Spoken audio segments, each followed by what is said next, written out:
We begin tonight with thousands of people across the United States participating in what's been dubbed as No Kings protests. Ralliers are calling it a day of resistance to authoritarianism, disinformation, and political corruption, protesting against President Donald Trump and claiming today's military parade in Washington, D.C. is a, quote, made-for-TV display of dominance for his birthday. TV5 speaking with protesters on both sides about the message they're hoping to send.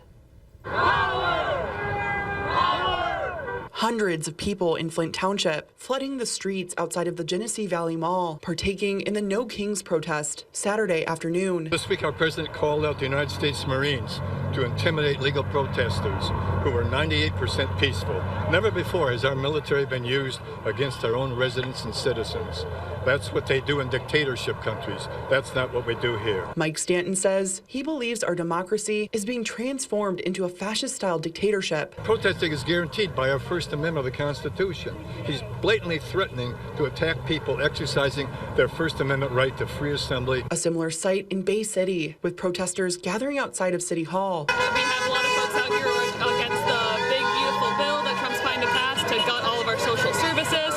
We also have a lot of folks out here who are against the state-sanctioned genocide that's occurring overseas, supported by the U.S. Flyers going around with calls to action. Advising folks of who their representatives are and some key issues that we can talk about. Get out here and protest, get your voice heard, do it peacefully, but this is something that we can do. But not everyone is on board with the message, with counter-protesters at both locations. We won.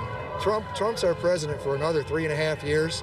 So everything they're doing doesn't make any difference. We are all Americans here, that regardless of political stance, that we're all brothers and sisters, and that regardless of our current leader, we should stand together, unify, and lock arms with fellow Americans. The Money Township supervisor among those standing with President Donald Trump. I'm not even sure what the No Kings really means, other than the fact that I see a bunch of people across the street that have got flags upside down, and I consider that to be a level of treason in our country. But protesters say they aren't backing down. We can organize, we can encourage one another, we can inspire one another, we can establish community, and we can be there for each other when these bad things happen. A No Kings protest also held in Saginaw Township near Fashion Square Mall today. According to the movement's website, other protests were held in Midland, Mount Pleasant, Oscoda, East Tawas, Standish, Chesaning, Owasso, Fenton, Gladwin, and Caro.